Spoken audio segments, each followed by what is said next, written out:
muidu see Preimati leht on sul üleval rollis, aga inimesed turvad on kohe ei näeks.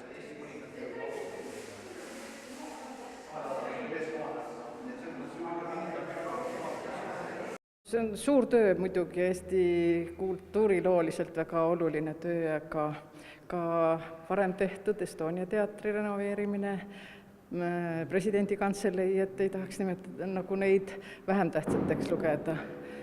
Aga see oli muidugi täiesti omamoodi ja omaette töö. Ma arvan, et sisearhitektuuris on asjad väga hästi ja lähevad aina paremaks.